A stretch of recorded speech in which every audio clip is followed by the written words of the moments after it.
Hello, dreamers, and welcome to this, I want to say, the very first holiday episode of California Dreaming. Technically, I have done one Christmas episode, but that one is exclusively on Patreon. But I really have not done a Christmas episode for you on here, the regular show, in the 5.5 years that we have been doing this. I really don't know why, though the last couple Christmases, I have probably been traveling back and forth to California. This year, I am staying put, so we are finally going to do this, because Christmas is a holiday that I don't want to dismiss. I've got a couple cases I'm going to talk about. I have a lot to say. They're associated with Christmas, but didn't necessarily happen on that day. There may be a case you know, or ones you've never heard before. Some may be mild, while others filled with violence and gore. They may have taken place in California or other locations nearby. Whether they're near or far, I guarantee someone has died. This won't be the usual, say, like John Bonet, told so many times, much to our dismay. While Keith Morrison is reading you Christmas stories in his spare time, Miss Roseanne promises to bring you tales full of mischief, mayhem, and crime. I hope you all have a wonderful holiday, whichever ones you choose to celebrate. I want to thank you all for being here with me today, and I hope you enjoy.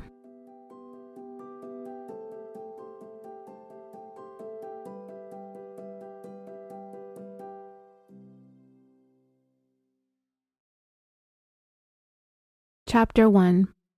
Carnage and Carnation. Joseph McEnroe grew up in North Carolina. He was pretty much a troubled kid that grew into a loser adult. His difficult upbringing, of course, was no fault of his own. His parents split early on. His mom would basically have a revolving door of boyfriends, none of which Joseph got along with. And when it came to socializing outside the home, Joseph struggled with that too. He was lonely. He had very few friends, if any at all. Much of his time was spent by himself. And what compounded all of these problems was the fact that Joseph was somewhat of an awkward kid. His childhood and adolescence were spent basically on the sidelines of life. He was going through the motions, but by the time he was pushing 30, he really hadn't gone anywhere in life, and it didn't look as if that was going to change anytime soon. He was holding down a menial, dead-end job, but he really had what was often referred to as delusions of grandeur, that he felt like he should be somebody bigger and better than what he was, that he should have been doing great things with his life, but he was too busy blaming the world for him being in the place where he was at, that was preventing him or stopping him from reaching his fullest potential, whatever it was in his mind that was responsible for him not living a life of substance or importance. Joseph spent most of his time fantasizing about who he should be, that he should be something greater than he was. Someone magnificent or powerful or heroic in some other world or dimension of his own creation. He wrote and illustrated himself into his own fiction, where he had all these powers and magical, mystical abilities to fight evil. I've also heard that some of his interests may have included things that were satanic or occult type undertones. I don't really know, and honestly, it's kind of irrelevant. It might be easy to play off being a piece of shit by calling yourself a devil worshiper. Joseph shared his stories in a chat group with others with similar ideas, others who also wrote fantasy fiction. And it was in this chat group that he met a woman named Michele. Michele began to show a keen interest in Joseph's writings, and before long she became a Joseph superfan. Michele constantly told him how much she loved his writings and drawings. This was the kind of thing that Joseph had longed for, that adoration and reverence. It's what he felt he deserved, to be acknowledged for these alleged talents and skills. Michele fawning over his stuff was a huge ego boost, a thing that he never experienced. It was like a high for him. Joseph and Michele started talking online on a daily basis. They played online video games together, and things began to turn sexual. I mean, Joseph is here thinking that he's met this perfect woman, the woman that he has fantasized about his entire life. She's beautiful. She's giving him the recognition for his work that he's been searching for. It's everything that he had been wanting and believing that he deserved. Both of these people really were in search of something. What it was on Michelle's end is probably a lot of the same. Just wanting a boyfriend, wanting attention because of loneliness. Michele would become Joseph's very first girlfriend in real life. After only a 6-month-long online relationship, Joseph was not only ready to meet Michele in person, he was ready to up and leave his home in North Carolina and fly across the country to Carnation, Washington, to begin a life with her. He packed up all of his stuff and poof, showed up on the front porch of Michelle's single wide. Well, it really wasn't hers. It belonged to her parents and it sat on their property and she lived in it, by herself, for free. With Joseph on the way, it was now going to be a single wide, double the freeloaders. Joseph couldn't wait to finally lay eyes on his fantasy woman in the flesh. When he showed up knocking on her front door, I'm not sure if Michele was expecting him or not, or if she really didn't think that he was actually going to fly 3,000 miles across the country to come see her. But she did seem kind of surprised when she opened her door and saw him standing there. At first, she wasn't even sure who he was. But on his end of things, Michele wasn't exactly what he expected either. She was a little bit frumpier, a little bit bigger, and a little bit more plain Janey than he expected. I don't know if Michele took fake pictures on her online profiles. She may have had some kind of fantasy avatar, or she may have just had good camera angles. Whatever the case was, Joseph was surprised, but Joseph was also committed. He didn't have options. He had option, and this was it. Later on, they both went and got no regrets tattooed across their upper chests. No, they didn't. That's just my own personal fantasy fan fiction. So Joseph was there to stay, apparently with his girlfriend, in her parents' trailer. And when Michele wasn't busy wasting time online, she actually did have sort of a part-time job as a party clown. Very John Wayne Gacy-ish of her, right? I actually find that to be kind of a fun job as long as you're not a serial mass or spree killer. But then again, if you are in fact a party clown, then people are going to think that you're a serial mass or spree killer. So you're basically damned if you do and damned if you don't. It's a killer job, but somebody's got to do it. The irony in this is built in, right? She's a clown that's hired for children's parties, to entertain them, to get them to laugh, to make balloon animals, do some face painting, get them good with the squirting lapel flower, perform a few low-budget magic tricks. It's very ironic, considering how Michelle's story ends. Anyway, the shock that Joseph had found himself in, stunned that a minimum wage earning wannabe fantasy fiction writer such as himself has not landed an online supermodel. All of that shock subsided when he and Michele just fell into what they normally do apart, now doing it together. Sitting around, eating junk food, and playing video games. With the exception of sex, Joseph now gets to do sex, for reals, with a girl. Remember, both of these people were 29 years old at the time that this story took place back in 2007. And it is as if they never really matured out of their teenage years. Neither one of them had any ambition or passion or determination. They were not driven to get out of the little holes that they existed in beyond combining their individual holes into one big loser hole. The interesting thing is that if this was a love story for the ages, it would be amazing how much these two actually had in common. They both feel like they've been dealt shitty hands in life. They both feel like they've been wronged by their families. They both have a lot of resentment that seems to have stemmed from this bizarre and unfounded sense of entitlement that neither one of them should need to work hard or make something out of their lives, like as if they exist on a different plane than everyone else, that they are important people and whatever it is they choose to do takes precedence over all other things. The major difference between Michele and Joseph is that Michele is the boss of them.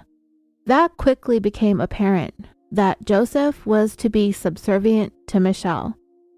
She has been described as a narcissist. While I very much believe that to be the case, I don't exactly know how in her own mind that she got into that space. How it is that she came to think that she is so much more important than everyone else around her. I mean, all she needed to do was take a glance around the single wide and reality should have set in. If I had to take one guess, I'd say Michele grew up privileged and that she may have been spoiled, and that could have just morphed into this lazy state of feeling entitled as an adult. I don't know. I have no idea how this girl wound up in this headspace. And that is by no means meant to be a dig at Michele's parents or their parenting. They are Wayne and Judy Anderson. They are a couple who worked hard for everything that they had, and they were able to provide for Michele and her older brother Scott. And when you get to know Scott, you will see that the same set of parents can indeed raise children whose lives can go in two very different directions. Wayne was an engineer at Boeing. Judy worked at the United States Postal Service. Both of those jobs require hard work and dedication. They both can be great careers and make for a very comfortable life, which is exactly what we have going on here. Wayne and Judy, it probably goes without saying, were extremely disappointed with Michele. As I said, she was 29 years old with absolutely no ambition, no goals, no passions. And most dreadfully worrisome for the two of them, no chance of getting off their property anytime in the foreseeable future. And now, to make matters worse, Michele's taken in a stray, a co-deadbeat.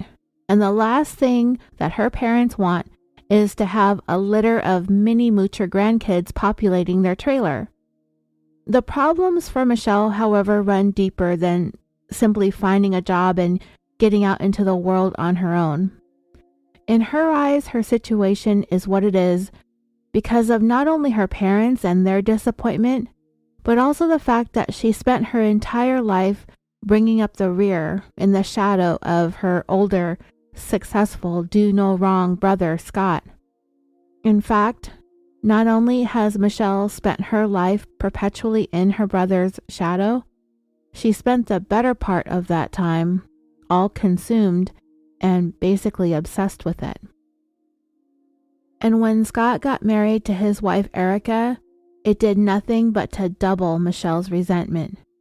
And then the icing on the cake, they had 2 children, one in 2002 and another in 2004, effectively tripling and then quadrupling Michele's problems, sending her into this tailspin of indignation, hostility, and bitterness. Scott was the apple of their parents' eye, and so was Erica. Them, along with the 2 little brats, only added to Michele's long-standing annoyance and jealousy that she harbored for her brother. And you know, Scott and Erica really weren't anything exceptional other than the fact that they had goals and they worked hard to achieve them. They worked as a team. They supported and complemented each other. And when one goal was achieved, the next one was set. And when they met that goal, there would be yet another. Scott and Michele did have another older sister named Susan, but Michele barely had any type of relationship with her. It was Scott who was the bane of her existence, and every time he came around with his perfect little wife and his perfect little kids, Michele could do nothing but bite her tongue and quietly seethe. I personally don't have any siblings. I've told you that in the past, and I only have one kid myself. But I do have people in my life who have siblings who will absolutely say that their parents have a favorite, though their parents will try to deny it. I'm not saying that's what's going on here with Wayne and Judy, but from the outside looking in, they've got their son who is successful, who has a career, who has a wife that they adore, and has given them 2 beautiful grandkids. Then they've got their daughter, who lives in their backyard, and when she's not playing a clown at kids' parties, she's back there, holed up in their trailer, playing video games, chain smoking, living on takeout, and if that wasn't enough, she's now moved in her equally slacky boyfriend. I don't doubt that they loved her, but it is not hard to see why Scott may have just barely inched ahead a tiny bit in the favorite kid category. Bottom line, Scott was living his best life, and Michele hated him for it, feeling as if that she should have been living her best life. In her own mind, just like Joseph's, it's everybody else's fault that she's in the situation that she's in. None of this is of her own doing, and this would be from where all the conflict and dissidence within the family stemmed. Now that Joseph was in the mix, Michele took out all her rage and frustrations onto him. She constantly complained about her family, her parents, her brother, her sister-in-law, how they all think that they're so great, that they're so much better than her. I mean, she's not wrong, am I right? But everybody's destiny is in their own hands, and it wasn't like Michele was taking any steps to change things for the better for herself. At the end of the day, she was a lazy, slothful parasite who wanted things to be done for her, handed to her, or to just happen on their own without any effort or energy exerted on her part. And Joseph had placed himself front and center to be the punching bag for Michele to unload on. She had it in her head that all her family does is sit around and talk badly about her behind her back. Everything that they did was meant to criticize, put down, and disrespect her. I can't say for sure, but I really don't think that this family cared to spend that much energy and time on Michele. But because she seemed to think that the world should be revolving around her, she probably had it in her mind that they are obsessed and consumed with her life, when the truth was, Michele was the one who was obsessed with them. As for Joseph, that stupid little twit, he had no idea what he was getting himself into when he hopped on that plane back in North Carolina to fly out to Washington State. Did he have regrets? Deep down, perhaps, but he probably felt stuck. But he gets to have sex, so there's that. You also have to remember that this was a guy who fancied himself some sort of heroic figure in that fantastical world he created for himself through his own drawings, writings, and online activities. Those delusions of grandeur haven't simply disappeared now that he's getting verbally bitch-slapped up and down this single-wide trailer. But still, this wasn't what Joseph had signed up for. The whole point of coming to Carnation, Washington, was for the two of them to partner up and support each other in chasing their shared dreams of becoming important people. What kinds of important people?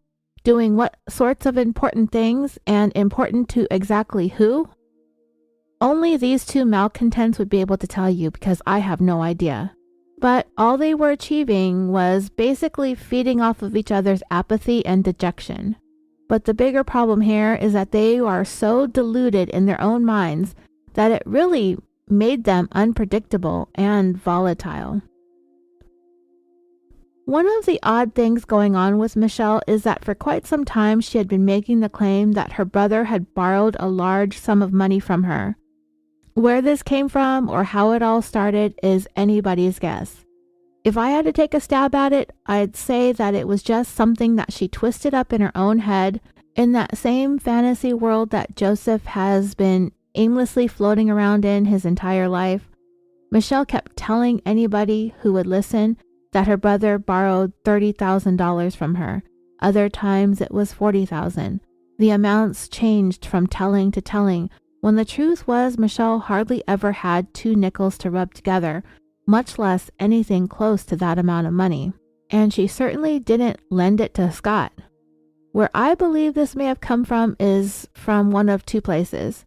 Either something happened at some point in time where Michele believed that she was owed something, or something was to have been given to her by someone in the family, whether it was her parents or her grandparents or perhaps her brother himself, or she thought it was supposed to have been given to her but was withheld because of her apathetic, directionless existence and she never got it, or it was given to Scott, or perhaps put into a trust fund for his children. There is something in the past where Michele believed that she was due this certain amount of money or these assets and had yet to receive it. And instead of taking responsibility for it, true to form, she's blaming others. Another possible reason why Michele might have this idea in her head that her brother owed her all this money was that she just made it up.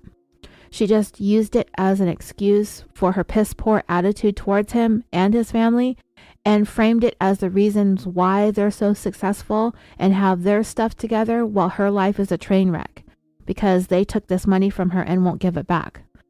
Whatever it was, Michele never had that kind of money at any point in her life, and nobody owed her anything.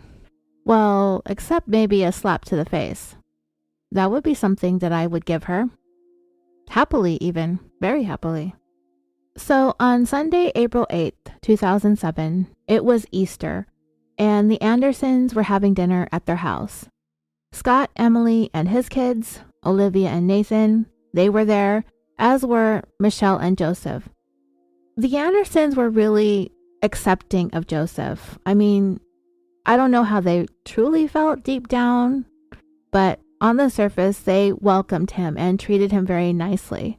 And while this day may not have been the best time for Wayne and Judy to bring up their concerns about their daughter's living situation, life choices, poor judgment, and otherwise abhorrent behavior, it was as good a time as any.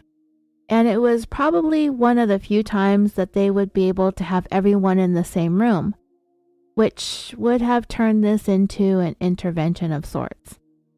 But as soon as her parents started to bring up some of the issues that they were having with her, and probably her boyfriend too, Michele immediately became defensive and argumentative and fell back to the only thing that she's good at, blaming others. Talking about how badly the family treated her, how her brother refused to repay that $40,000 loan, money that she worked so hard for.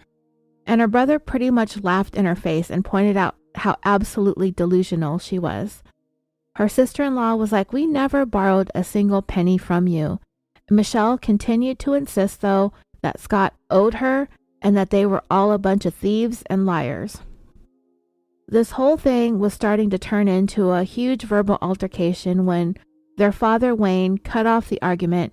This wasn't the way he wanted their family problems to be settled. He wanted to be tough on Michele, but he didn't want this to devolve into a shouting match either. Wayne was desperate to find somehow, some way to get through to his wayward daughter. He decided that the only way for Michele to start taking some responsibility was to start being made to be held responsible. Michele was told that if she wanted to stay in that trailer on their property, then she was going to have to pay for the rent and pay for her own utilities. Otherwise, she would need to find someplace else to live. And to show Michele that he was serious, the next major move that Wayne made was he wrote Michele out of his will and made Scott the executor. So now, if something were to happen to him and Judy, Scott would be the one calling the shots. Gauntlet down it has been thrown, and as for Michele, she was already a big, huge, blubbering, loafing, slacking couch spud. Now she's going to be one very angry, blubbering, loafing, slacking couch spud. And it was at that point, after that conversation, that Michele and Joseph put their empty, vacant heads together and started planning how to get back at her family for what they've done and are continuing to do to her. They were ruining Michele's life, and she intended to put a stop to it. And Joseph, somewhere in that dim, dark space between his ears, had a flicker of an imbecilic thought. This, perhaps, was their destiny. This is what he came there for. This was what they were meant to do. This caused Michele to have a flicker of an imbecilic thought of her own. She had spent years by then in that trailer, fuming and raging on the inside. But now she has numbnuts here who flew thousands of miles so that they could be a pair of numbnuts together, who she can use to turn her rage inside out. She'd already been ready to explode for a long time. Joseph was the one who was going to set it off for her. They weren't going to be in a hurry, though.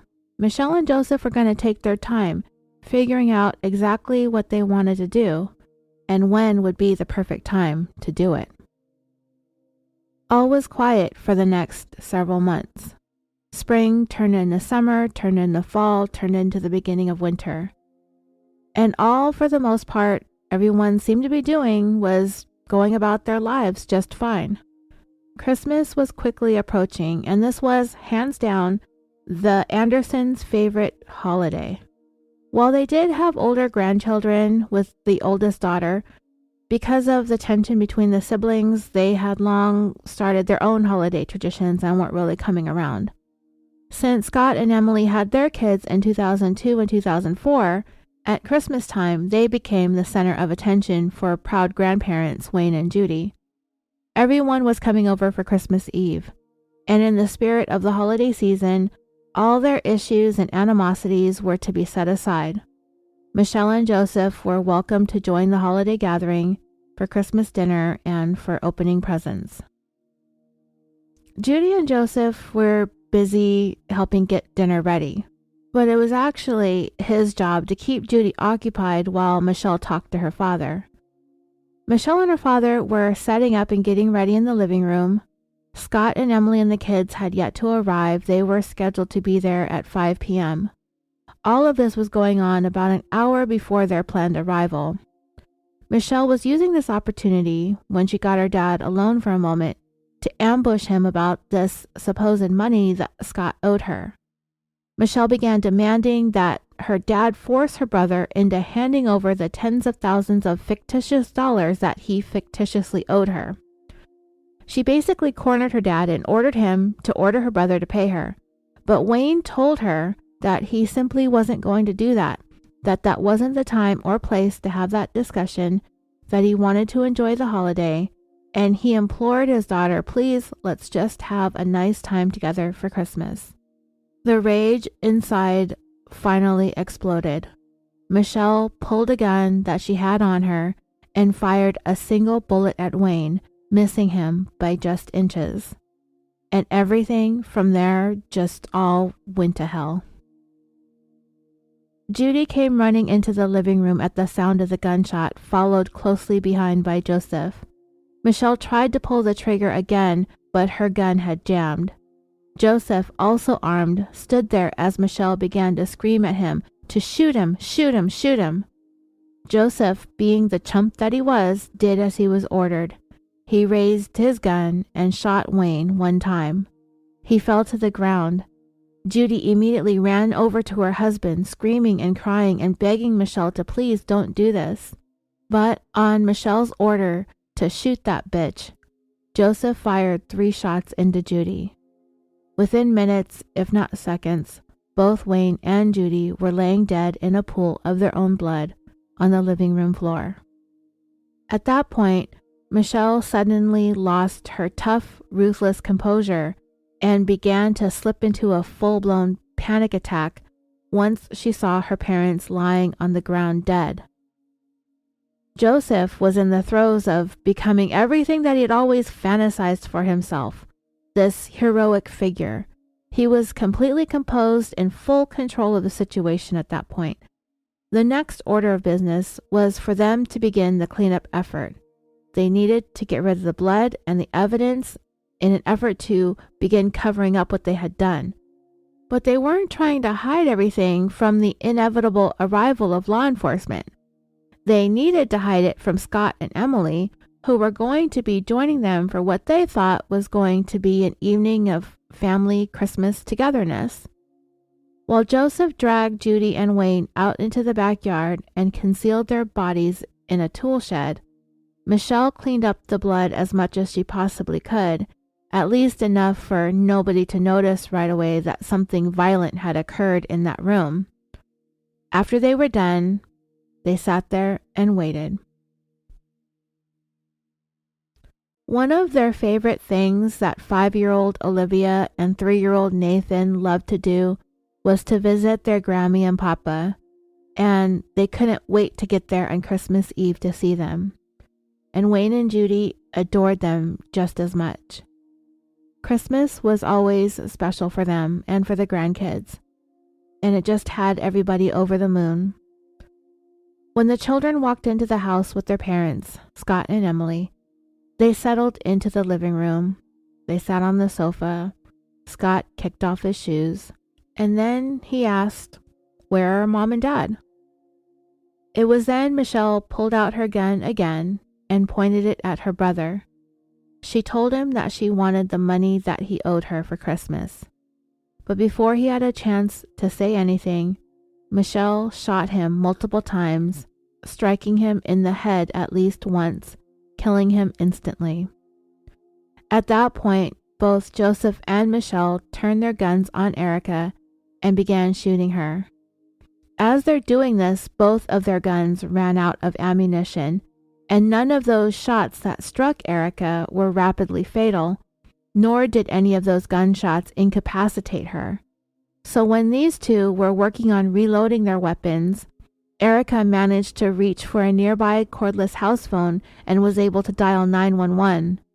She did get that call off, and from all that I could see, the call lasted less than 20 seconds. Meanwhile, Michele was screaming at Joseph to shoot her. 3 bullets were already in Erica's body when she made that 911 call. At the same time, she was begging Michele and Joseph to not kill her children. The 911 call ended because Joseph grabbed the phone out of Erica's hand. He took the battery out and threw it against the living room wall, breaking the handset into pieces. He then fired 2 more bullets into Erica, and one of those went right between her eyes. 5-year-old Olivia, who was underneath her mother, was then shot 1 time in the head. 3-year-old Nathan, holding tightly to his mom, met the same fate. Both of them were shot by Joseph McEnroe, the hero, the fucking hero. And with that, 3 generations of the Anderson family were wiped out by their own scumbag of a daughter, sister, and auntie, along with her equally scummy boyfriend. That 911 call that Erica managed to make did prompt a visit from law enforcement, but when they arrived at the 10-acre property, the access gate was locked and they decided not to investigate any further. So the bodies of those 6 members of the Anderson family would lay there for the rest of Christmas Eve, which fell on a Monday that year. They would lay there all of Christmas Day too, and it would not be until the morning of December 26th that someone would become concerned, specifically about the whereabouts of Judy Anderson. She was a postal worker. Her best friend and co-worker, Linda Thiel, arrived at work that morning around 7 a.m. They're mail carriers. They all pretty much get there at the same time like clockwork. The last time Linda had seen or spoken to Judy was a couple of days earlier because they figured that they wouldn't see each other until after Christmas. So they wished each other a happy holidays before they parted ways for the much anticipated 2 days off in the middle of the week. Judy wasn't there at 7, which wasn't all that concerning to Linda at first, but by 7:30, Linda felt like there had to have been something going on. It wasn't like Judy to ever really be late, and if she was, it would only be a few minutes. A half hour without any call was very out of character. By 7:45, Linda was worried. She just had this gut instinct that there was something very wrong here. So Linda decided to leave the post office and go and see what was happening at Judy's house. As she drove, Linda's worry grew into a full-blown panic. When she finally got to the house, she went up to the front door and found it to be unlocked, which was also very strange. She cracked the door open and yelled out for Judy but got no answer. She opened the door a little bit more and poked her head in, still calling Judy's name, and that's when she spotted a body, which would later be determined to be Scott Anderson. Linda called 911 to report what she had found. Initially, Linda did see 3 bodies, 1 woman, 1 man, and a baby. That would be Scott, Erica, and Nathan. Olivia would later be discovered underneath her mother. At first, though, Linda thought she was seeing Judy and Wayne, but as she was on her 911 call, she was thinking about it and she wasn't quite sure if she was seeing them or not. The whole thing was so chaotic and so shocking, Linda was having a hard time trying to make sense of what all was going on here and what it was she had just stumbled upon. Within an hour, police, investigators, crime scene technicians, everybody had descended upon the Anderson property in this small suburb outside of Seattle, Carnation, Washington. Population back in 2007 was a little more than 1,800 people. Initially, there were thought to be 4 victims at the home. It was a little while later that the bodies of Wayne and Judy were discovered hidden in the shed. It was starting to sink in that they were now faced with the worst mass murder event that the little town of Carnation had ever seen. Just a couple of hours after investigators arrived at the Anderson property, and still in the early stages of processing the scene, 2 people showed up unexpectedly, standing along the perimeter that had been blocked off by crime scene tape. These 2 people were telling the police officers that they lived on the property and they wanted to be allowed access to their trailer. It was Michele and Joseph, the victim's daughter and her boyfriend. Police determined that those 2 did in fact reside there. Their trailer was not very far away from the main house, so right away it's strange that they just moseyed on up to the family home all casual-like, and there's footage of their arrival and of the 2 of them being greeted by officers because the media was there on the scene too. So they just walked up like any old average day. There's no urgency in their stride. They just shake hands with the cops like this is a totally normal thing to happen upon on a regular winter's day, right? Yeah, no. The cops were immediately suspicious because, first of all, where did you just come from and where have you been? If this is where you live, it's the day after Christmas, these 6 people are your family, you live on this property, and they just walked up to a crime scene swarming with authorities and they didn't even ask a single question like, say, what's going on here?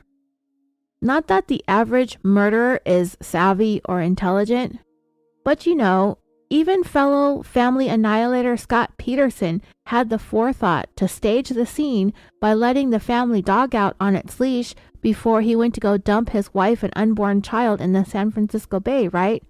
These 2 morons were like, okay, let's just stroll up the gravel driveway all casual like the dipshits that we are and pretend like we don't know nothing about nothing. And that shouldn't be much of a stretch for these 2, right? Wrong. It didn't take long for authorities to zero in on these 2. Michele was unable to hold it together and would end up confessing everything. They were arrested the same day that the bodies were discovered. It would take 8 long years for the 2 of them to make their way through the court system, however.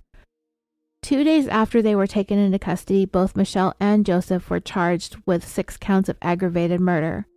On that same day, in speaking to the Seattle Times, Joseph said that he was sorry that they were killed, that they were his family. And that's a load of bullshit. 6 months after that, Michele told the Times that she did commit the murders and wanted to die, that she wanted the death penalty, she wanted her trial to be waived and be fast-tracked to death row. I mean, that sounds like a good plan to me, but I don't run things. On October 16, 2008, the King County Prosecutor's Office announced their intentions to seek the death penalty against both of these defendants. 2.5 years later, on April 28, 2011, the judge severed Michele and Joseph's cases and ordered them to be tried separately. However, just 2.5 months after that, on July 11th, the deputy prosecutor assigned to the case, James Conant, was removed from both Michele and Joseph's cases because of some racial epithets that he used during a 2007 trial. Fast forward to January 31st, 2013, the judge on the case made the ruling that the state of Washington cannot seek the death penalty in either Michele's or Joseph's cases because the prosecutor's office made an error in the strength of the evidence they had against them when choosing whether or not to seek the death penalty. Which sounds kind of stupid since they both provided full confessions, but whatever. I'm not the judge. I'm just judgy. And well, what do you know? 8 months later, on September 5th, 2013, the Washington Supreme Court overturned that ruling and ordered Michele and Joseph's death penalty trials to proceed as planned. And then on January 31st, 2014, the judge ruled that if the state failed to amend the charges to allege that there are insufficient mitigating circumstances to merit leniency, which would mean that they would be facing life in prison without parole instead of the death penalty, he was going to entertain a motion from Joseph McEnroe's defense for him to enter a plea of guilty to all charges in exchange for the death penalty to be taken off the table. Then just 11 days after that, then Governor Jay Inslee announced that while he was in office, nobody would be executed in the state of Washington. He did not, however, commute the sentences of those inmates who were already on death row. So back to the judge's ruling from January 31st, 2014, the state Supreme Court stepped in once again and reversed that ruling that judge had made, requiring prosecutors to amend their charging documents against Michele and Joseph. They also denied a request to have that judge replaced. On December 19, 2014, the jury selection began in Joseph McEnroe's trial. Testimony started on January 20, 2015, and on March 25th, the jury found Joseph McEnroe guilty on all 6 counts of aggravated first-degree murder. On May 13th, he was sentenced to life in prison without the possibility of parole. Even though he was facing the death penalty, he managed to ultimately avoid that because of the governor's moratorium on executions. On July 29, 2015, the prosecutor announced that he would no longer be seeking the death penalty against Michele. Her trial began on January 25, 2016. The jury began deliberations on March 2nd. They convicted her on all counts as well. And on April 21st, 2016, Michele was sentenced to life in prison without the possibility of parole, more than 8 years after she and Joseph brutally orchestrated the annihilation of 3 generations of her own family. The 2 of them are currently rotting in prison, where they get to spend every last one of their rotten Christmases for the rest of their rotten lives. Chapter 2. Not That Gene Simmons. Retired United States Air Force Master Sergeant Ronald Gene Simmons Sr. was a man who had to have complete control over his entire family. He would not have it any other way. 3 days before Christmas in 1987, Simmons snapped and embarked on a rampage, one which, when he was finished, would be one of the worst mass murder sprees in Arkansas history, and I believe stands as the worst crime involving the most members of a single family in United States history. With his obsession with being in control, it made Simmons the textbook definition of a psychopath. The only way this man was able to exist was if he kept everybody else under his complete control. Everyone had to follow his rules. There were absolutely no exceptions. The enforcement of his rules and the punishments for not following them were as swift and as harsh as he could possibly make them. Simmons was born July 15, 1940, in Chicago, Illinois, to parents William and Loretta. However, when Simmons was only 2.5 years old, his father suffered a stroke and passed away. And less than a year later, his mom remarried another guy also named William Griffin. He was an engineer with the U.S. Army Corps of Engineers, and about 2 years after they got married in 1946, his job transferred him to Little Rock, Arkansas. Over the course of the next 10 years, Simmons' stepfather's jobs would have the family move several times across central Arkansas. These constant moves and changes were difficult for Simmons. He had a hard time adjusting to every single new place that he had to go to. He had difficulty making friends and eventually just settled into being a loner, and he garnered himself the reputation of being a class bully.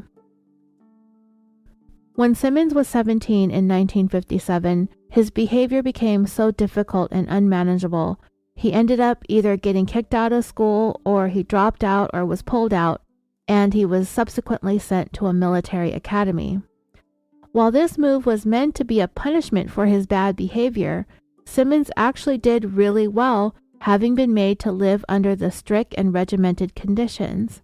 He graduated from the military academy in 1958 and decided that he wanted to continue on in the military, and he joined the Navy. Simmons was stationed in the state of Washington, and it was there he met Rebecca Ulibarri. They got married when Simmons was 20 years old. Rebecca was of Spanish descent. She was petite with long, beautiful black hair, and over the course of the next nearly 2 decades, she and Simmons would have 7 children together. Gene Jr. in 1961, Sheila Marie in 1963, William II, named after his father, in 1965, Loretta in 1970, who incidentally was randomly born in California.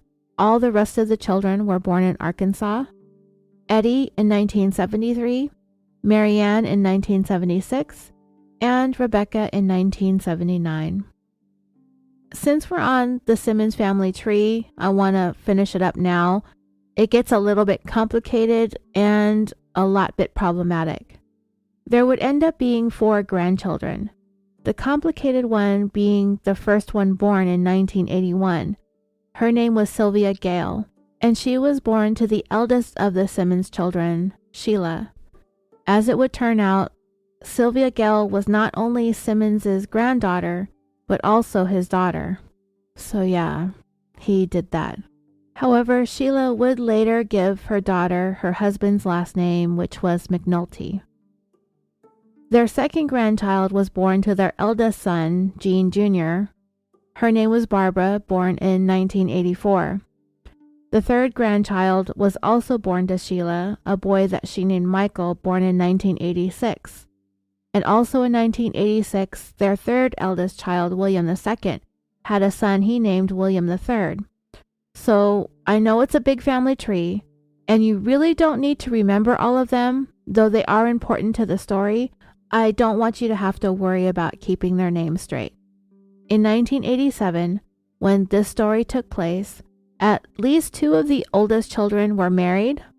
Sheila was married to Dennis McNulty, and William II was married to Renata Simmons. These were the ones who were the parents to all of the grandchildren. Dennis was technically the stepfather to one of them. 2 other people who are important in the story that you don't necessarily have to remember their names either are 24-year-old Kathy Kendrick and 33-year-old James Chafin. Don't worry, in the end, it's all going to make sense. I mean, the story is kind of senseless, but you'll understand where all of these people fit in. 2 years after Simmons joined the Navy, he left and joined the Air Force instead and became stationed in New Mexico. And Simmons had quite a decorated career, earning a Bronze Star, the Republic of Vietnam Gallantry Cross, and the Air Force Ribbon for Excellence in Marksmanship. Simmons retired after 22 years of service on November 30th, 1979, at the rank of Master Sergeant. About a year and a half after he retired, Simmons found himself being investigated by the Department of Human Services in New Mexico over allegations that he was the father of his 17-year-old daughter's child. The investigation began in April of 1981, and the baby was born that June 17th. Sheila was a little more than 4 months away from turning 18 when she gave birth, but Simmons was afraid of getting arrested and charged with incest, so he left New Mexico towards the end of 1981 and took his family along with him, and they all ended up in Ward, Arkansas, which is a part of the Little Rock metropolitan area. And then 18 months later, he relocated again about an hour and a half west to a town called Dover, Arkansas. Simmons named the land that they lived on Mockingbird Hill, which doesn't surprise me considering how sick Simmons was. And what he ended up doing was he took 2 mobile homes and turned them into one super mobile home, but there really wasn't anything super about it. And it was like they not only traveled back to Arkansas, but they seemed to somehow travel back to the 19th century. They had no telephone, they had no indoor plumbing, and Simmons managed to turn this whole mess into a quote-unquote compound because he enclosed it with some kind of ramshackle, jury-rigged privacy fence, and because they had no plumbing, he forced his kids to dig 3 giant cesspits, which sounds absolutely disgusting.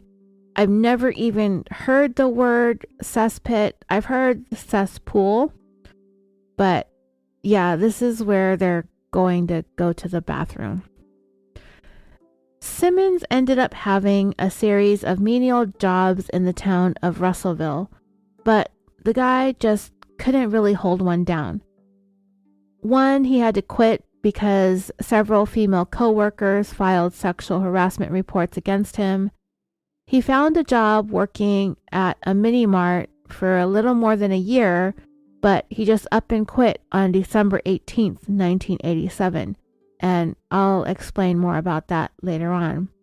By that time, 2 of his children, William II and Sheila, the one that he had fathered the baby with, had moved out and got married and were starting families of their own. Throughout his marriage to Rebecca, Simmons treated her like he did the units that he was in charge of when he was in the Air Force, and it started pretty much from the very beginning. Simmons would control what Rebecca would wear, how she wore things, right down to how many buttons she had buttoned on her blouses. She had to have her hair pulled back in a bun at all times, and he forbid her from wearing makeup. Rebecca was never allowed to receive any mail. Her family never really knew where she was living. He abused her physically, mentally, emotionally, psychologically, and sexually. Despite the terrible way that he treated her and how much he controlled her, Rebecca stayed for a really long time, probably out of fear. It is speculated that because Simmons had such a chaotic childhood, that when he got a taste of that order and discipline and control he had at that military academy, he discovered a way of living that he thrived in, and that was the way he wanted to run his own family. He controlled what his wife did, where she went, who she communicated with, what she wore, and how she looked in order to prevent her from ever leaving him for another man. After Simmons got out of the military, it would be the very first time in his adult life that he lived without the structure and regiment of the military, and he felt this urgency to replicate that in his new civilian life. He started with tightening the control he had over his wife more than ever, and he began to isolate his children from friends, neighbors, and anybody that they socialized with outside the home. But the one that he exerted the most power and control over when it came to his children, and in the worst ways, was with his oldest daughter, Sheila. Simmons had always shown a great deal of favoritism towards her, and a big part of the reason why he started isolating the family more and more was so that he would be able to continue to abuse her sexually. But the family knew what was going on, even Rebecca's family outside her main family, her family of origin. There were whispers and rumors, and it wasn't like Simmons was doing very much to hide what he was doing. He would do things like sit Sheila in his lap, and this was going on well into her late teens. It was just really obvious and inappropriate. And from what I understand, it seemed as if Sheila had been completely and totally groomed by her father. She had been shown a great deal of favoritism. She was most likely dodging all of the physical abuse and control that her siblings were subjected to. And sometimes that's enough for a child to fall into compliance. It got to the point where Simmons wasn't even hiding what he was doing to Sheila from his wife. Rebecca was kind of shoved aside, and in this really weird and twisted way, Simmons and Sheila started to appear like they were a couple instead. When Sheila was 16, almost 17 years old, she got pregnant. The family tried to hide it for as long as they could. And, I stated earlier, Sheila gave birth to a daughter she named Sylvia on June 17, 1981. Sylvia was Simmons's own granddaughter and his own daughter. Technically, Sheila gave birth to her own sibling. So, as I said a few minutes ago, Simmons got onto the radar of the Department of Health and Human Services, but it was his oldest son, his namesake, Gene Jr., who was the one who went to the authorities and made the report about his father sexually abusing and impregnating his sister. Simmons was going to be charged with incest. However, Sheila made it clear that she would not be willing to testify against her dad if she was called upon to do so. But even without her cooperation, Simmons was going to be charged anyway. So to avoid having to be made to answer to those charges and likely going to prison, he fled to Arkansas.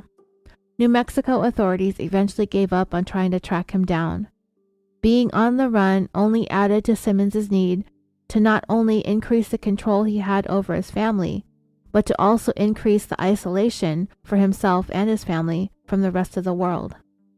The only thing the children were allowed to do outside this quote-unquote compound that Simmons had built on their property was to go to school. They were ordered to return straight home from school. They were not allowed to stay after for any sort of extracurricular activity. They were not allowed to go over to any of their friends' houses. Simmons even added barbed wire along the sections of that privacy fence that he built that separated them from their neighbors that had children in order to prevent his kids from being able to socialize with any of them. As the sun would start to set each evening, the rule was that all of the windows had to be shut, locked, and the shades pulled. But like we've seen in cases like this before, children don't stay children forever. They grow up, they get bigger, they develop independence or at least a desire for it, and little by little the older children start to come home less and less. They began to develop relationships, and that included Sheila. She began dating Dennis McNulty, and this enraged Simmons, as he acted like his daughter was cheating on him, and that is what became a turning point for Simmons. It's really sick, but he felt as if he had lost a girlfriend or a wife to another man. And once that happened, once he lost the person that he had the most control over to another person, it was as if his whole life had imploded.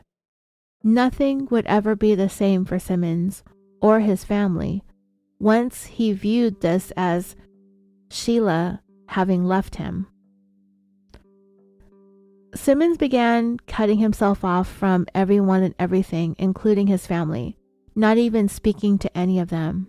He quit his job, he isolated himself in his bedroom, only coming out to use the restroom outside in those cesspits. So here we have a man obsessed with being in control, losing control. It was the first time this had ever happened to him, not having absolute control over his kids, especially Sheila. He simply could not cope with it, and he refused to put up with it. In addition to that, Simmons felt completely betrayed by his family, not just one of them, all of them as a whole. Every single one of them he felt had turned on him, even the littlest ones who were 8, 10, and 13. Simmons was seeing himself as the victim here, when all along he had been the only one victimizing everybody else. Simmons had reached a point where he was completely unable to deal with the reality of what was going on around him. And with him isolating himself in his bedroom, while it may have been a very welcomed reprieve from all of the abuse, it was actually a very, very dangerous place for Simmons to be. It was dangerous for them, his family. Someone like Simmons had to exert control over his family. Because he pulled back from that, in hindsight, it was an indicator that things were going to go from awful to unimaginably awful very quickly. By the middle to end of December of 1987, Simmons was in this very dreadful and dire place in his mind, worse than he had ever been as Christmas Day was coming up. His oldest daughter, Sheila, who he had this twisted relationship with, that he so far considered her to be his girlfriend, had moved out. She'd gotten married and had another child. When Sheila, quote unquote, left him, in his eyes, his world crumbled. For a man who could not live in a world where he did not have and maintain absolute control over every single member of his family, it was absolutely unacceptable, and he was not going to allow it. But he all but stopped having anything to do with his family. He stopped working, he stopped talking to everybody, and he isolated himself into his bedroom. Nobody had any clue that this man was coming up with a plan that would go down in history. The holidays were coming up, and the matriarch of the family, Rebecca, she was doing her best to keep the peace and to have Simmons thinking that all things were normal and going along as usual. But what was really happening in the background is that Rebecca had been talking to the children and telling them that they just couldn't go on like that anymore. Unbeknownst to her tyrannical husband, Rebecca was able to send a letter off to her third oldest son, William II, who was living outside the home, telling him that she was ready to take back her life and the lives of the children who was still there with her, that they were desperate to escape to freedom, that she no longer wanted her and her children to be living like prisoners. What Rebecca didn't know was that Simmons had spent all that time alone, festering in his own rage, and orchestrating a plan to ensure that that would never happen. But Simmons surprised his family first by giving Rebecca permission to purchase a Christmas tree. For the first time in God knows how long. He also allowed her to decorate the tree and the home. And the plan was to have all of their children and grandchildren come over to celebrate the holidays together. It would be the first time in a while that they would all gather together like that in the same place. Simmons had gone out and purchased Christmas gifts for everyone. He had even got a gift for Rebecca's mother, his mother-in-law. Simmons, however, had no intentions of giving any of them their presents.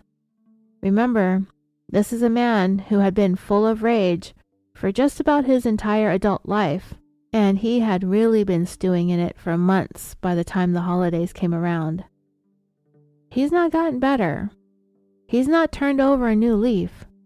He's not trying to be all festive and Father Christmas-like.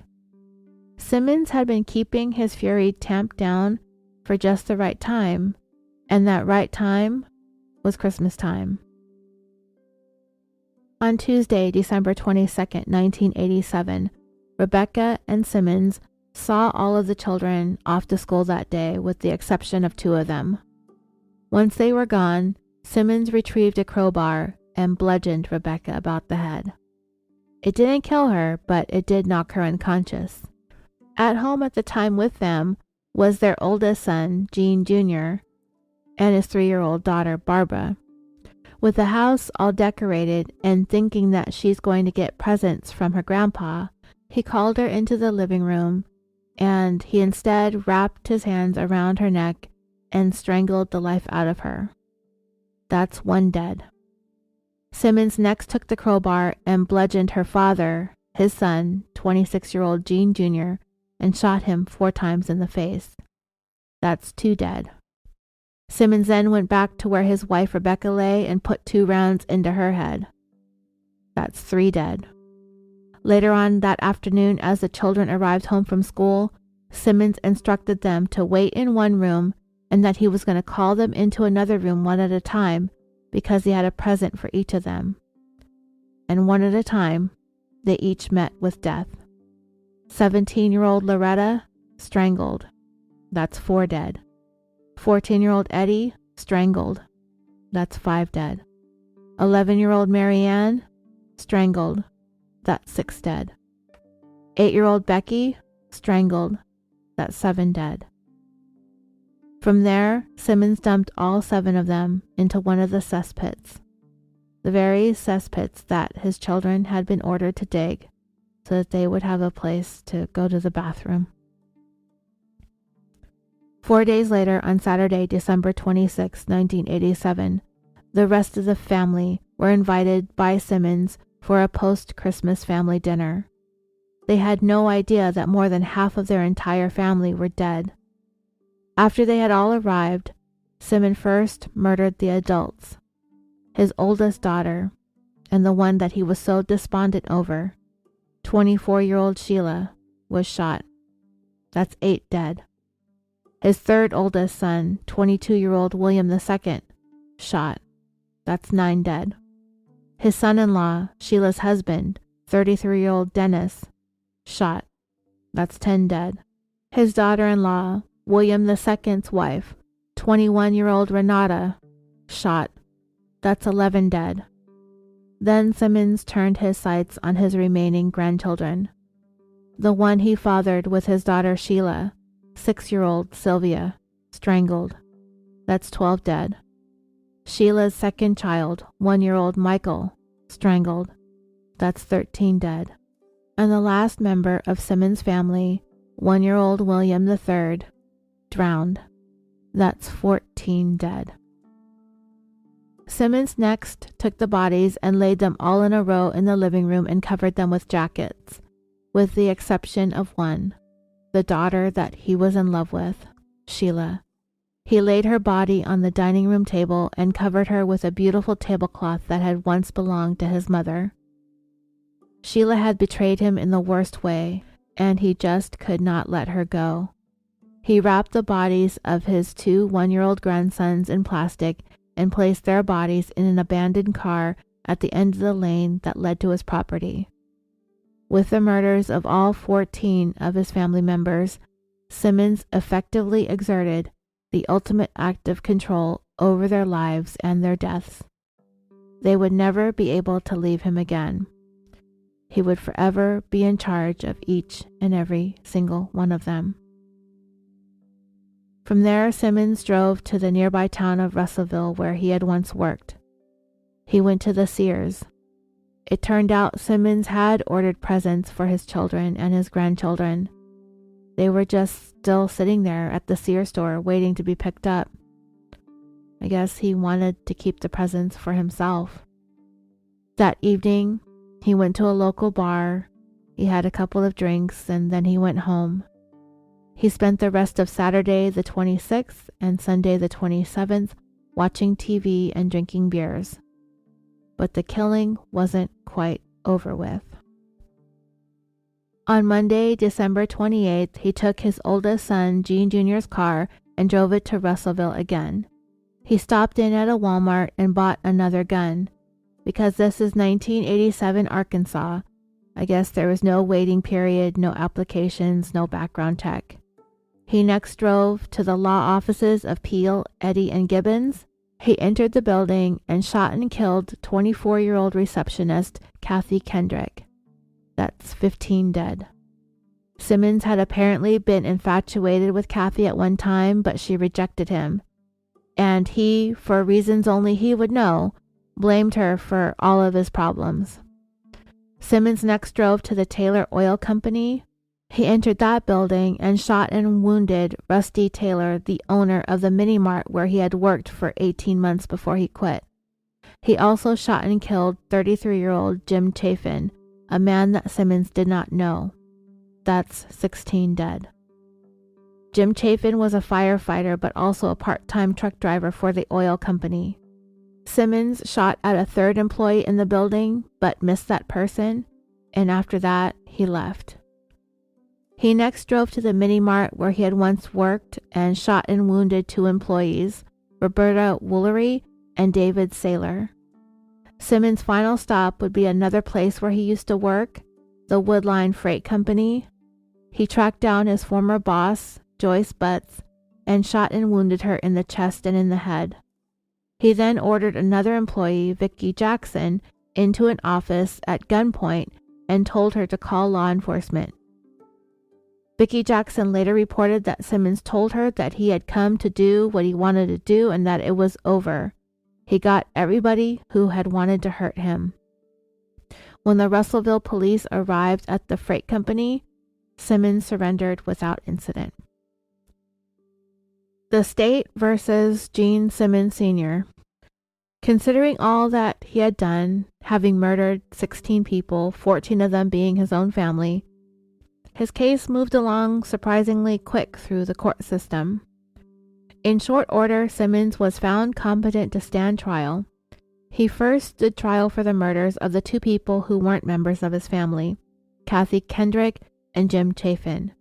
On May 12, 1988, less than 5 months after the murder spree, Simmons was found guilty and sentenced to death plus 147 years. Under oath, Simmons issued a statement to the court that he supported being sentenced to death and he waived his rights to appeal it. Simmons stood trial a little more than 2 years after the murders for killing the 14 members of his family.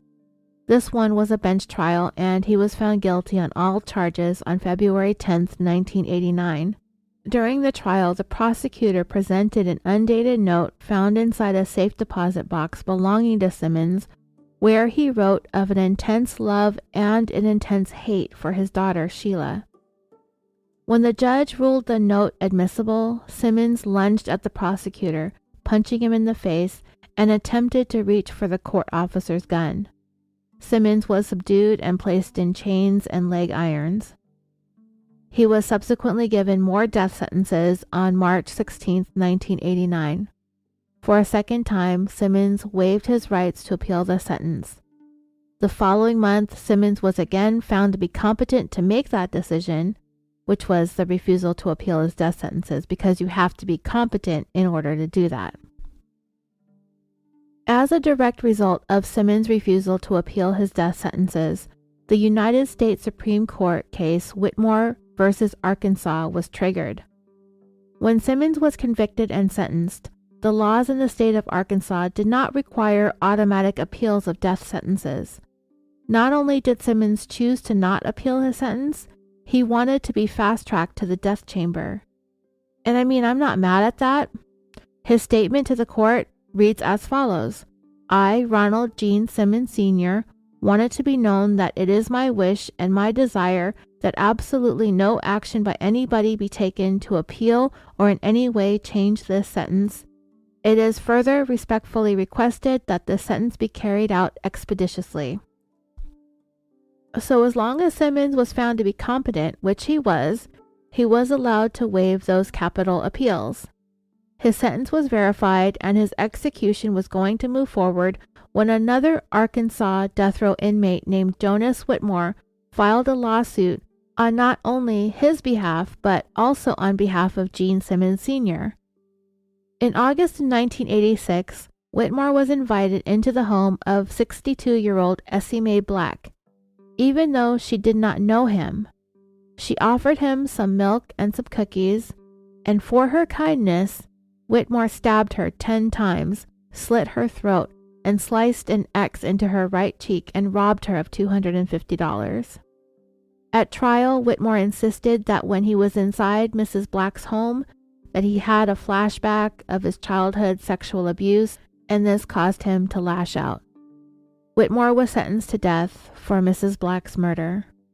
Unlike Simmons, Whitmore did not want to be put to death in Arkansas's death chamber, and he appealed until he could appeal no more, but was about to file a habeas corpus motion at the federal level, which is basically an unlawful imprisonment motion.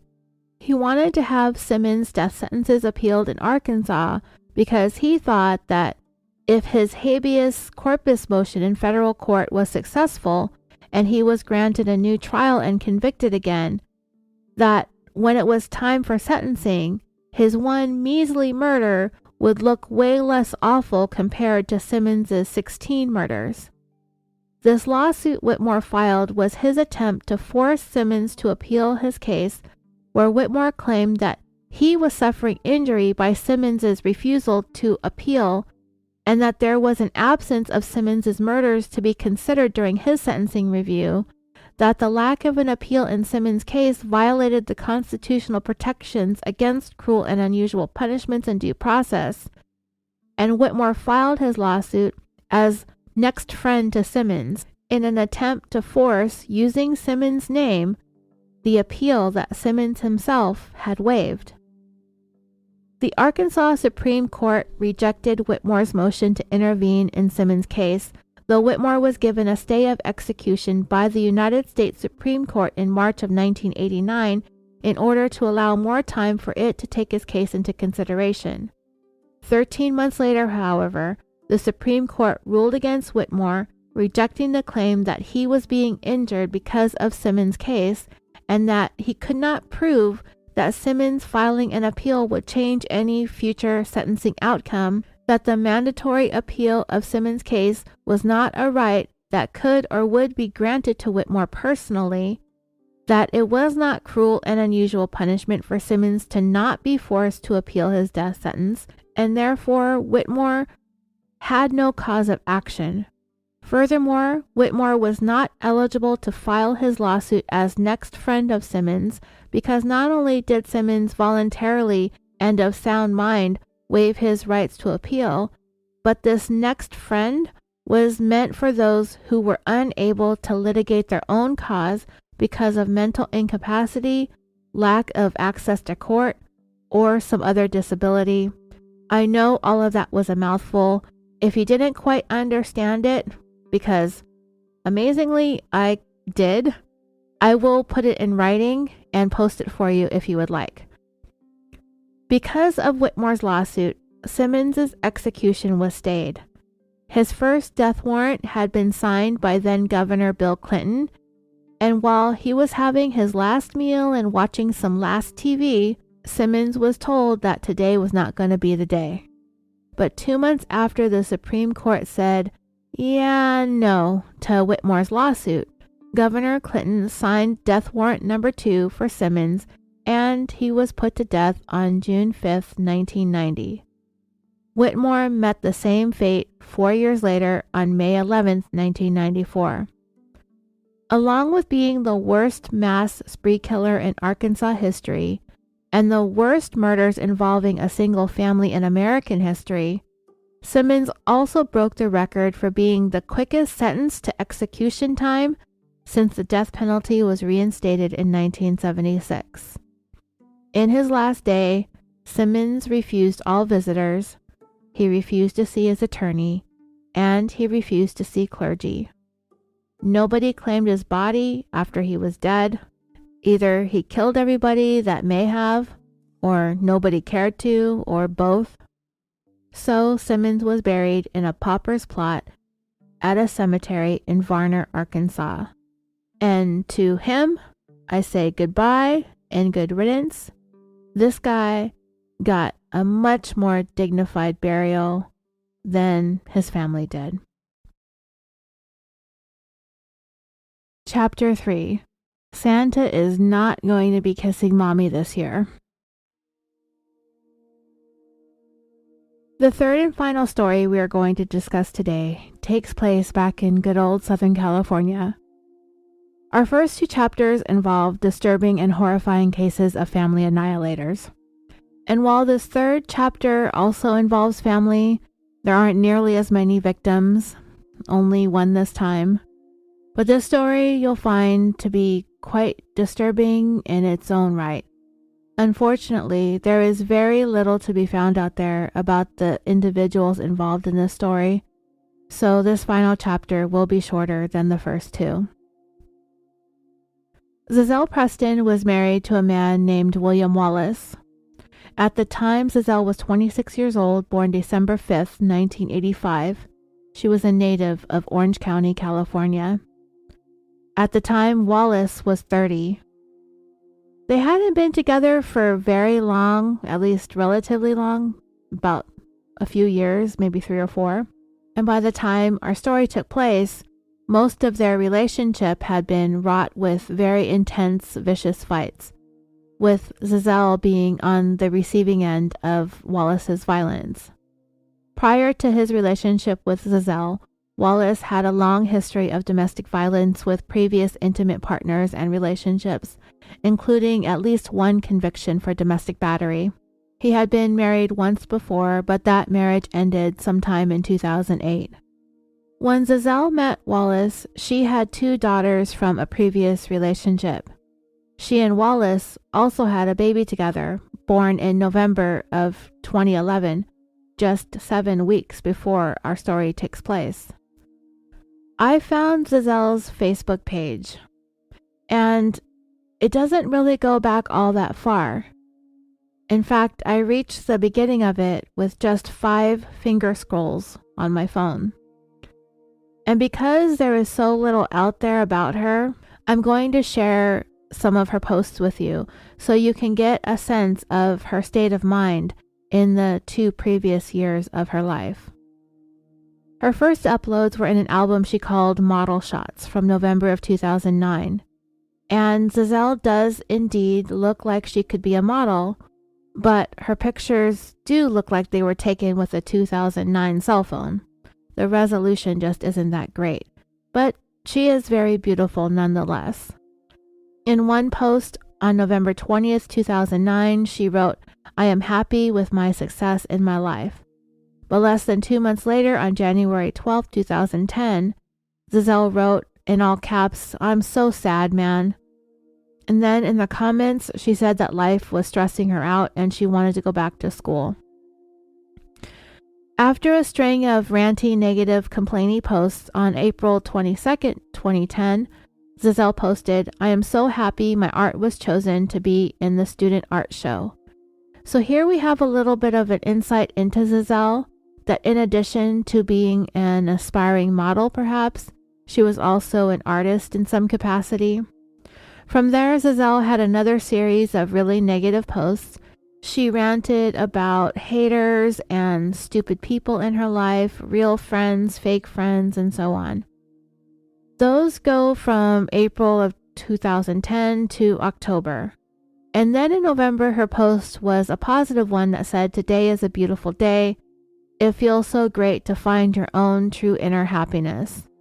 On December 16th, 2010, Za'zell wrote, "I wonder how God feels about this place." Then she posted Merry Christmas on the 25th, Happy New Year on the 31st, and then all went quiet until February 2nd, 2011, when Za'zell posted, "Life is truly what we make of it. We get back what we give out. I wish everyone I know love, peace, and happiness." A week later, she posted, "Today is going to be a beautiful day. Be glad and rejoice in it." On February 23rd, 2011, Za'zell posted a picture of one of her daughters and captioned, "My pride and joy. This little gift keeps me going." On February 26th, Za'zell posted, "It's funny how friends want to take your leftovers, LMFAO bitches." So I read into that there may be some man drama, possibly some cheating, maybe cheating with her friends. That same day, she posted, "I hate fake ass people." A couple of weeks later, on March 7th, 2011, Za'zell posted a picture of her daughters at the zoo. On March 10th, Za'zell posted, I'm loving my bullshit-free life. I'm loving it. On March 21st, 2011, Za'zell posted, Good morning, Facebook. I'm on my way to work on the set of Wonder Woman. I looked it up and sure enough, there was a TV pilot of Wonder Woman being filmed at that time, but it was not picked up by NBC and it never aired. Za'zell next posted a couple of pics from a Pride event in Long Beach on May 22nd, 2011, and I looked that up and there was indeed an event called Long Beach Pride Weekend on the 21st and 22nd of May. All was quiet until July 10th, 2011, when Za'zell posted her first Facebook picture with Wallace and captioned it, I love my baby so much. On July 22nd, Za'zell posted about an accident her daughter had, that she had almost lost her, but she was okay.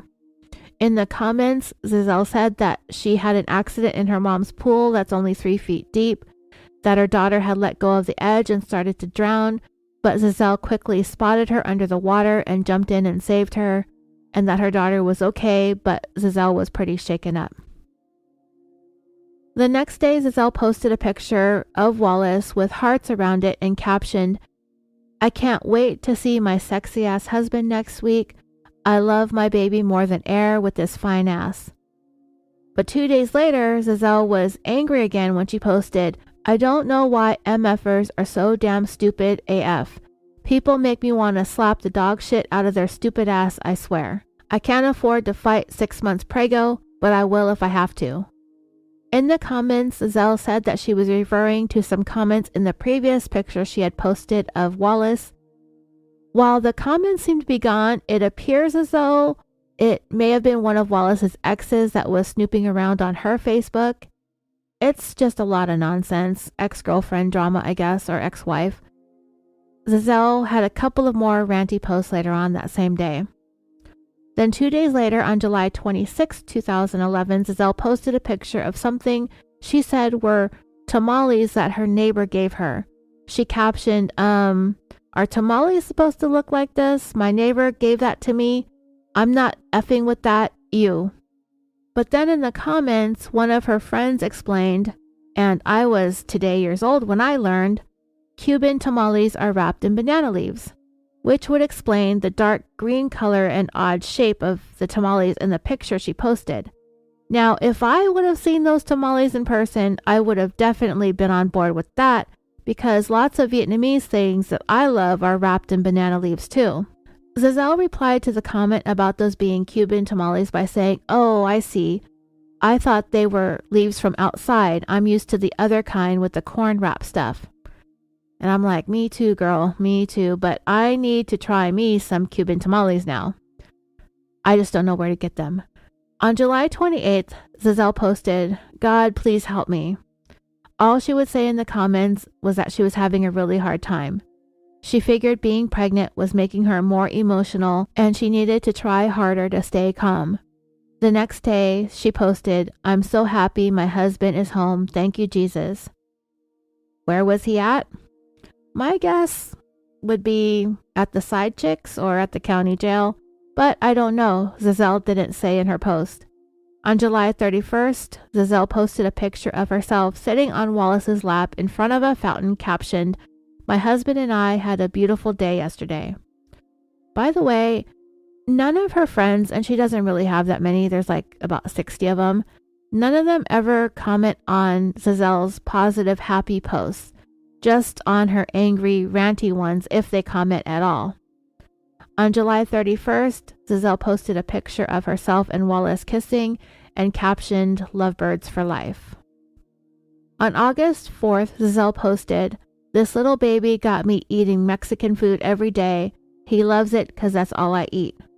On August 11th, she posted, I hate it when I feel like this. 2 days later, she posted, No matter how much you think somebody's going to change, things just get worse. When someone has no respect for you, they never will. The following day, August 14th, 2011, Za'zell posted this troubling status. Bye to my friends. I'm done with this life. It's my time to go. In the comments, only one of her friends commented, and asked if she was quoting song lyrics. In all caps, Za'zell commented that they're not lyrics. I'm out of this effing place, understand, and don't nobody give a fuck, and I'm glad to do what I'm about to do. That same friend asked if she wanted to chat and then posted a Bible verse, then told Za'zell to fight off the devil and to find a quiet place and pray. Za'zell replied, "Yeah, I feel you, but prayer don't always work fast enough, man, for real. I will be dead before a prayer even works. This some real life stuff I'm talking about, man, for real." That same friend posted another Bible verse, and that was the end of the comments on that post. Za'zell went silent on Facebook for more than 2 months after that post. On October 22nd, she posted a series of pictures of herself in front of some graffiti art. The next day, Za'zell posted a picture of her very pregnant self with Wallace standing behind her with his hands on her belly, captioned, "My husband and I at our family's party." Then there were a series of pictures with some other family members of Wallace's. 3 days later, on October 25th, Za'zell posted, "Please pray for my husband. I'm going crazy. I'm worried. I can't eat or sleep. God help us." What was going on with Wallace? I have no idea, and nobody commented. On October 27th, Za'zell posted, "Pulled an all-nighter till my mom's computer blew up during my midterm and the last pages fucked up on me. I'm trying so hard, man. The devil is so busy. I rebuke Satan in the name of Jesus right now." And then on October 31st, 2011, Za'zell's final post reads, "Happy Halloween, everybody. Be safe." And that one, again, had no likes and no comments. There weren't any other social media accounts that belonged to Za'zell that I could find. And based on what I went over that I found on Facebook, while there isn't really any indication of the domestic violence that was going on, it is clear that Za'zell was frequently struggling with the relationship that she had with Wallace, and it was tumultuous. A little less than 2 months later, Za'zell, her 2 daughters, 8 years old and 3 years old at the time, and her 7-week-old newborn, along with Wallace, should have been getting ready to spend the holidays together as a family. At the time, they were living in an apartment in the city of Anaheim. On December 24th, they attended a Christmas party at a friend's place. They returned home that evening, and as far as anyone knew, everyone went to bed to get some sleep so Santa could make his visit and deliver presents for the children, right? Yeah, it kind of didn't happen that way. 911 received a call from Za'zell and Wallace's apartment on Christmas morning a little after 9 a.m. Whoever made that call, it isn't clear, but they were asking for an ambulance, telling them that somebody was unconscious and was in need of medical attention. The police were the first to arrive on the scene, and it was pretty clear that Za'zell was not only dead, she was dead and cold, so she had obviously been deceased for quite some time. When they looked further around the apartment, the police discovered large amounts of blood throughout, and some of the walls and doors had been damaged. Wallace was immediately taken into custody. He was subsequently charged with murder, and Wallace would end up spending the next nearly 10 years in the county jail awaiting trial. Why this took 10 years, I have no idea. I looked around and I couldn't figure out what had happened. I couldn't find anything. I even checked Reddit and they were asking, why is this taking so long? So Wallace finally went on trial in early 2021, and on April 7th, he was convicted of second-degree murder, though the jury had options ranging from first-degree murder to involuntary manslaughter. In June of 2021, Wallace was sentenced to 15 years to life. During the trial, the prosecutor described the history of domestic violence in their relationship with Za'zell that ended in her death. It was Wallace's claim that Za'zell had hit her head and did not realize that the injury was fatal until the next morning.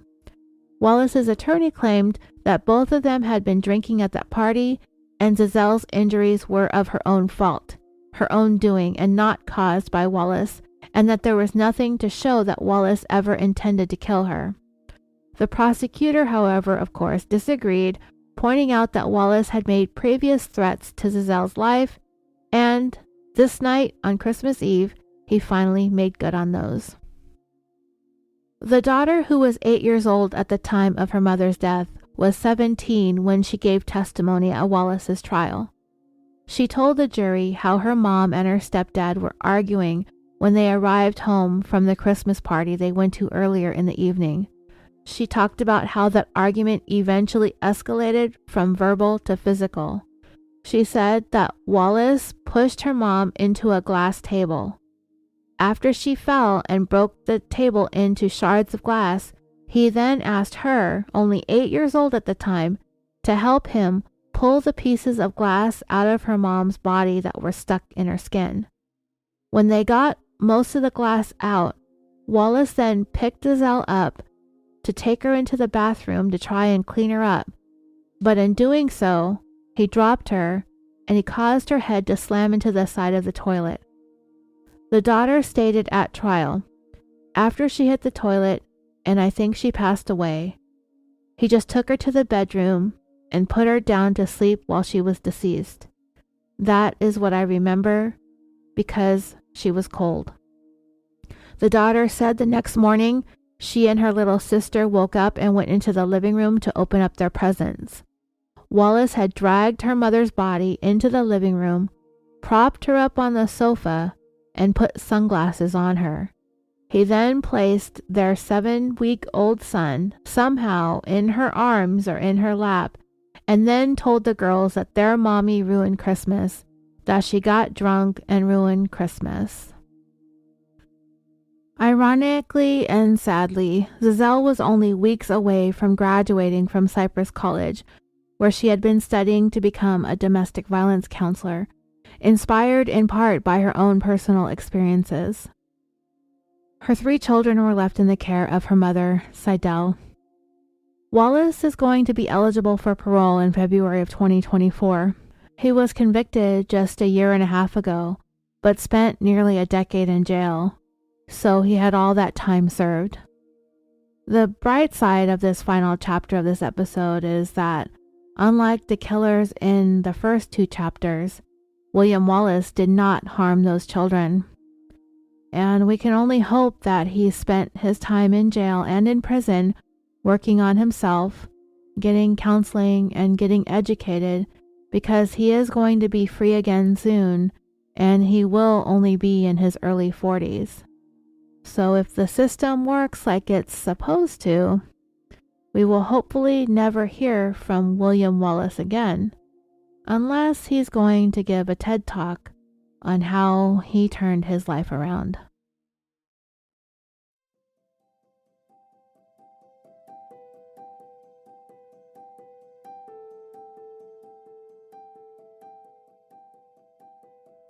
I want to thank you all so much for listening to this episode. I want to wish you all a Merry Christmas, Happy Hanukkah, Kwanzaa greetings, Happy Boxing Day, or Happy Containers of All Kinds Day if you're into inclusivity. Happy holidays to all of you. I hope you're keeping warm and enjoying time with your families, or if you're by yourself, enjoying your alone time. I am very much looking forward to making 2023 the best. I love all of you so much with all of my heart, and until next time, sweet dreams.